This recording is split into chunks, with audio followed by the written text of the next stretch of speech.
전교조에 관련된 판결이 하나 있었고 오늘 이슈 중에는 조국 전 법무부 장관과 관련된 내용도 있어서 두 가지를 저희가 좀 짚어보려고 합니다. 앞 시간 이어서 고현준 평론가 함께 해주실 거고요. 허윤 변호사 함께 모셨습니다. 어서 오십시오. 예, 지금 전교조의 법의 노조 통보 처분 이걸 이제 취소해달라면서 전교조가 노동부 장관을 상대로 낸 소송의 상고심 결론입니다. 결론은 저희가 속보로도 전달해 드렸고요. 지난 과정을 저희가 좀 짚어봐야 돼서 고현준 평론가께서 지난 7년의 과정을 좀 요목조목 정리를 해주시겠어요? 네, 뭐 지금 보도 통해서 이제 7년 됐다 이런 얘기들 나오는데 이제 엄밀히 말하면 6년 10개월 정도 6년 됐더라고요. 10개월. 2013년 9월에 있었던 일입니다. 당시 이제 박근혜 정부 상황이었고요. 그러니까 전교조가 법의 노조 통보를 받게 됩니다. 이 법의 노조라는 게 뭐냐면 법에서 인정해주는 노조로 인정을 받지 못하는 거죠. 그렇기 때문에 이 노조라는 이름도 쓸 수가 없는 것이고 노조면 가질 수 있는 그 법적 권리들도 가질 수가 없게 되는 건데 당시에 이제 법의 노조로 통보했던 그 근거가 되는 것은 해직 교사 9명이 이 조합원으로 등록돼 있다라는 부분 이렇게 되면 법적으로 노조를 인정할 수 없다라는 게 이제 고용노동부의 통보였습니다. 네. 여기에 이제 전교조는 불복을 했고 관련 소송을 진행했던 것인데 네네. 이 소송이 아시는 것처럼 오늘 뭐 대법원까지 갔던 거니까 1심, 2심 모두 전교조가 패소하는 상황이었어요. 당시에는 이 법의 노조 통보가 맞다라고 1심, 2심에서 판단을 했었고 이 부분에 이제 전교조는 불복을 했고 대법원의 판단을 받겠다라는 거였죠. 네. 그러면서 이제 2016년 2월에 대법원에 상고를 했는데 작년 연말에 대법원 전원 합의체가 있었습니다. 그리고 5월에는 아시는 것처럼 공개 변론 상황들이 있었는데 이 1년의 과정을 겪으면서 오늘 대법원에서 이제 판단이 나온 것이고요. 이 판단은 그동안 6년 10개월 전에 있었던 전교조는 법의 노조다라는 그 통보 잘못된 것이다. 파기환송해서 다시 한번 따져봐라라고 얘기를 한 것이기 때문에 오늘 판결로 뭐 바로 전교조가 합법 노조가 되는 건 아닙니다만 합법 노조로 갈 수 있는 길이 열렸다. 이렇게 이해하시면 될 것 같습니다. 가능성도 높아진 그런 상황이고 아까 저희 취재기자 연결해가지고 내용을 좀 정리해서 알려드리기도 했고 고현준 평론가께서 쉽게 정리를 해주셨는데 여기 이제 결국에는 그것이 쟁점이었던 것 같아요. 그러니까 해직 교사들의 경우에 지금 현직 이제 교사가 아닌 경우에 조합원에 좀 소속돼서 활동할 수 있는가 이제 그 부분을 당시 박근혜 정부가 문제 삼았는데 그래서 통보를 한 것이고요. 근데 이게 재판부 의견도 좀 갈렸다는 얘기를 저희가 방금 전에 전해드려서 일단 먼저 허윤 변호사께 이 대법이 원심을 확정한 이후 대법이 이제 이 원심을 인정하지 않고 그대로 파기한 이유에 대해서 근거에 대해서 좀 설명해 주시면 좋을 것 같고 그 재판장들끼리 의견이 갈렸던 부분도 저희가 좀 자세히 다뤄보긴 해야 될 것 같아요. 어떻게 좀 볼 수 있겠습니까? 예, 일단 대법원에서는 파기환송을 했습니다. 그 이유가 법률 유보 원칙에 위반된다. 이건데 좀 어려운 말이긴 합니다. 좀 쉽게 설명을 드리면 노동부가 당시에 아까 평론가님께서 말씀하셨듯이 노동부가 당시에 어떠한 통보 조치를 했습니다. 그리고 그 통보 조치를 이행하지 않으면 법의 노조 처분을 하겠다라고 했습니다. 그리고 실제로 전교조가 받아들이지 않았고 노동부는 그 규정에 따라서 그대로 처리를 했는데 문제는 이게 시행령에 규정이 돼 있었다는 것입니다. 헌법상 기본권 제한될 수 있는 겁니다. 당연히 제한이 될 수 있는 건데 법률로서만 제한을 해야 된다. 이게 법률 유보 원칙인데요. 그 당시에 이제 근거가 된 조항에는 법률로 규정이 돼 있는 게 아니라 시행령으로 이 사항이 규정이 돼 있었던 것이고요. 그렇기 때문에 시행령으로 이 중요한 노동 3권을 제한하는 것은 위헌이다라는 게 이제 대법원 판결의 가장 주요한 핵심적인 내용인데 사실 이 대법원이 법률적으로 이렇게 결론을 내린 거 외에 뭐 예를 들면 여러 가지 그 상황을 고려했을 것으로 예상이 됩니다. 일단 첫 번째로 들 수 있는 게 정부가 이제 입법을 눈앞에 두고 있습니다. 그 지금 노조와 관련된 법안 3개가 정부 입법으로 올라가 있는데요. 그중에 이제 노조법과 교원노조법 개정안이 있고 이 개정안이 통과가 된다면 현재 같은 180석이 넘는 이 여건이 다수를 점하고 있는 의회에서는 아마 이 조항이 통과가 될 것 같은데요. 그렇게 되면 개정안이 통과가 되면 1심과 2심을 유지를 하더라도 결국에는 이 전교조의 법의 노조 이 통보 자체가 잘못됐다는 것이 될 수 있기 때문에 법원이 이제 사전적으로 대응을 한 거다 이렇게 볼 수도 있는 것이고요. 그리고 어떻게 보면 이 전교조의 법의 노조 처분에는 통보에는 법원의 원죄도 있습니다. 뭐 아시다시피 이제 사법농단 관련한 그 문제가 있는데요. 그 양승태 대법원장 시절에 대법원이 추진을 하던 게 이제 상고법원인데 그 상고 법원을 만들어 달라라면서 이제 대가로 요구한 게 뭐 우리가 제공해 줄 수 있는 거는 이 전교조의 법의 노조다. 이게 이제 조사를 통해서 어느 정도 나왔습니다. 그랬기 때문에 아마 법원에서는 본인들이 이 재판 거래 대상으로 삼았던 그 죄가 있기 때문에 아무래도 좀 전향적으로 검토를 하지 않았나. 뭐 이런 것들이 여러 가지 고려가 되면서 이번 판결이 나오지 않았나 생각입니다. 소수 의견 소개해 주셔야 되는데. 소수 의견 같은 경우는 이제 1심과 2심이 맞다는 건데요.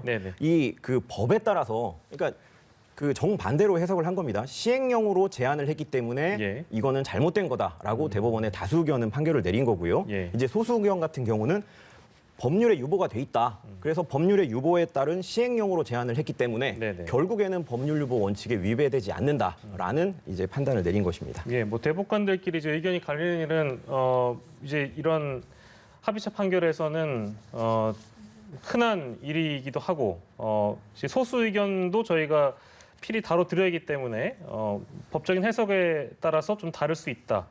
2명이 이제 소수 의견을 낸 것으로 지금 저희가 알려드렸고요. 근데 이게 지금 이 선고가 관심을 끈 이유 중에는 이제 배경이 하나 있는데 정부가 추진 중인 노조법 개정안과 직결이 된다. 이건 어떤 얘기인가요? 그러니까 정부가 추진 중이고 이제 여권이 추진 중이죠. 변호사님도 설명하셨지만 지금 어쨌건 이제 여당이 의석수가 압도적으로 많기 때문에 그렇다면 정부 여당이 가지고 있는 안이라면 법안이 이제 통과될 가능성이 훨씬 높다는 것이죠. 근데 이제 국제 노동기구 ILO라고 있습니다. 이 ILO와 우리 정부가 이제 협약을 맺은 게 있어요. 그 ILO의 어떤 노동 규약을 이제 좀 따르겠다라는 그 협약 내용이 있고 이것이 국무회의 의결을 모두 거친 상황이기 때문에 이 ILO 협약에 보면은요, 그 87호 4조 중에 근로자 단체나 사용자 단체는 행정당국에 의해서 강제 해산되거나 활동이 정지되어서는 안 된다라는 부분이 있습니다. 그렇다면 뭐 어떠한 형태의 노조이든 강제적으로 뭐 이 행정당국이 해산시킬 수 없다라는 부분이 되는 거고요. 이 정교조 법의 노조의 그 아주 근거로 올라가 보면 해직 그 교사 9명에 대한 이야기로 시작된 거잖아요. 이렇게 되면은 앞으로 있을 여러 소송들이 좀 예측 가능해질 수도 있는 부분이에요. 이미 지금 해직 노동자들도 많은 상황이고 이 해직 노동자들이 지금 이번 대법원 판결을 근거로 뭐 소송을 충분히 걸 수 있는 내용이고요. 또 ILO의 협약 내용도 있기 때문에 글쎄요, 해직 노동자들의 어떤 복직 문제 혹은 노동권 관련된 오늘도 김영수 대법원장도 그 얘기를 했거든요. 이 노동 3법이 기본권이기 때문에 이 여기에 대해서 얘기한 부분들이 뭐 다양한 형태의 어떤 소송으로 이어질 수 있지 않을까 이런 부분들도 좀 짚어봐야 할 것으로 보입니다. 그러면 갑자기 드는 의문이 이거 개정안이 지금 국회에서 준비하고 있고 정부가 추진 중인 이 개정안이 만약에 통과가 되면 이게 뭐 파기환송심 결과와는 무관하게 그냥 법적인 지위를 회복하는 건가요? 어떻습니까? 뭐 물론 가정입니다만. 그렇게 될 수 있습니다. 그렇습니까? 그렇기 때문에 이제 사전적으로 대법원이 이런 판결을 내린 것 같은데 뭐 조심스럽게 예측을 사람들이 한 게 뭐냐면 대법원이 정부의 입법 개정안이 나오기 전에 선고 날짜를 잡은 것은 아무래도 개정안을 반영을 했을 것이다라는 예측이 이미 나왔었습니다. 만약에 개정안이 예고가 돼 있는데 뭐 법원이 이제 그 개정안과 반대되는 판결을 하게 되면 결국 이게 바뀌어야 되지 않습니까? 그래서 뭐 미리 아마 파기환송이 될 것이다 이런 예측이 있었습니다. 그렇군요. 오늘 또 중요한 판결이라서 이 내용 전달해드렸고 아까 이제 제가 처음에 소개해드릴 때 2가지 이슈 중에 하나는 바로 조국 전 법무부 장관과 관련된 내용입니다. 정경심 동양대 교수 재판에 증인으로 출석해서 증언을 거부했다는 내용인데 또 이게 함께 나오는 부분에 대해서도 화제가 되기도 했고 증언을 거부하게 된 그 배경도 있어서 일단은 증언 때 왜 서게 됐는가 그 이유가 궁금하실 텐데 그 배경을 평론가께서 좀 짚어주시겠습니까? 증언 때 서게 된 건 이제 법적으로 증인은 나와야 되기 때문에 서게 된 겁니다. 그리고 오늘 이 이야기가 이제 뭐 언제나 이제 조국 전 장관이나 정경심 교수 관련된 이야기는 뉴스의 중심에 섭니다만 이게 정경심 교수의 재판이었고요. 이 정경심 교수의 재판은 뭐 여러 개가 진행이 되고 있습니다. 아시는 것처럼 뭐 입시 관련된 얘기가 있고 또 사모펀드 관련된 이야기가 있는데 이미 25번의 재판이 치러졌고 오늘이 26번째였어요. 그러니까 앞서도 여러 증인들의 신문 과정이 있었고 오늘 조국 전 장관은 아무래도 제가 보기에는 마지막 증인이 아니었을까. 앞으로는 이제 뭐 결심 정도만 남지 않았을까라는 생각이 드는데 그렇게 오늘 증인으로서 이 재판에 참여를 하게 된 것인데 그러다 보니까 부부가 한 법정에 선다라는 게 뭐 세간의 관심이 됐고 언론도 그 부분을 집중했던 것으로 보이는데요. 재판에 있어서 조국 전 장관도 여러 재판을 지금 진행 중이고 이 어떤 부분에서는 공범으로 적시되어 있는 부분도 있고 하기 때문에 예.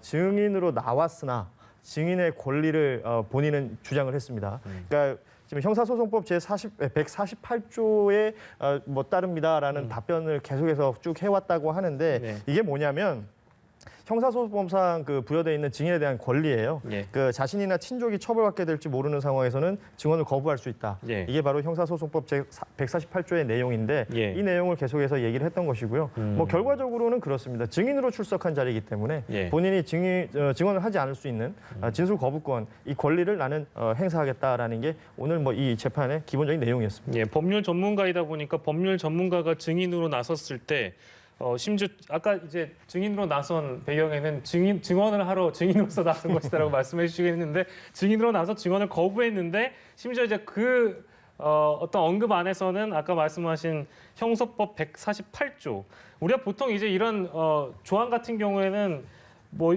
실시간 검색어 올라가야 이제 찾아볼 수 있는 정도인데 이제 법률 전문가인 조국 전 장관이기 때문에 이런 내용이 화제가 되기도 합니다. 148조와 관련해서는 고평론께서 이제 간단히 설명을 해주신 것 같아서 이게 뭐랄까요 부부 사이이고 공범으로서 증언할 거부할 권리다 이렇게 말씀해 주셨는데 실제 증언 거부에 대한 소명 사유에 해당하는 겁니까 어떻습니까? 해당한다고 보는 게 맞을 것 같습니다. 그렇습니까? 왜냐하면 형사소송법에도 근거가 있고요. 그리고 네. 헌법 제12조 2항에도 근거가 있습니다. 헌법을 보면 이제 본인에게 불리한 진술을 강요당하지 않는다라고 네. 규정이 돼 있는데 이 조항에 따라서 이제 증언 거부를 한 거고요. 이 때문에 이제 조국 전 장관이 재판에서 증언 거부 사유를 사실 준비를 해 왔다고 하더라고요. 예. 그래서 약 두 장 정도를 준비를 해왔는데 이제 재판부는 그 중에 일부만 읽어라라고 예. 했고 실제로 그 내용을 보면 예. 본인이 이제 피고인이 내 배우자다. 예. 그리고 뭐 내 자식도 공소장에 올라가 있기 때문에 나는 이제 예. 증언을 거부하겠다라고 얘기를 했는데 사실 이 권리 행사를 놓고 검찰과 변호인이 어떻게 보면 좀 공방을 벌였습니다. 검찰은 법원에서 실체적 진실을 밝히겠다고 했는데 왜 법원에 나와서 아무 말도 안 하느냐, 예. 왜 증언을 거부하느냐라고 얘기를 했고요. 변호인은 실체적 진실을 밝히는 것은 검찰의 의무지 왜 예. 그걸 이제 증인의 진술을 통해서 이걸 받으려고 하느냐.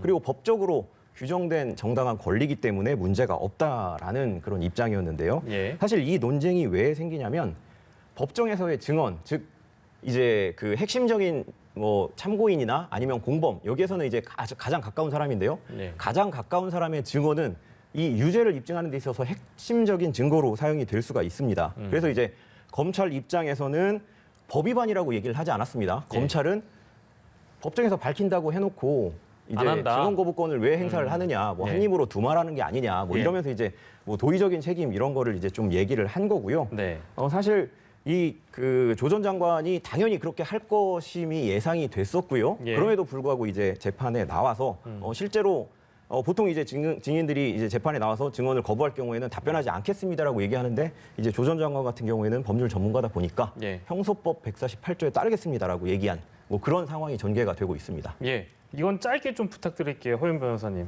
정경심 교수 재판에 이런 어떤 상황들이 영향을 좀 끼치겠습니까? 일단 오늘 검찰이 조 전 장관을 부른 것은 네. 조 전 장관의 증인 신문을 통해서 뭔가 이제 그 증거를 좀 입수를 하려고 했던 것으로 보입니다. 왜냐하면 예.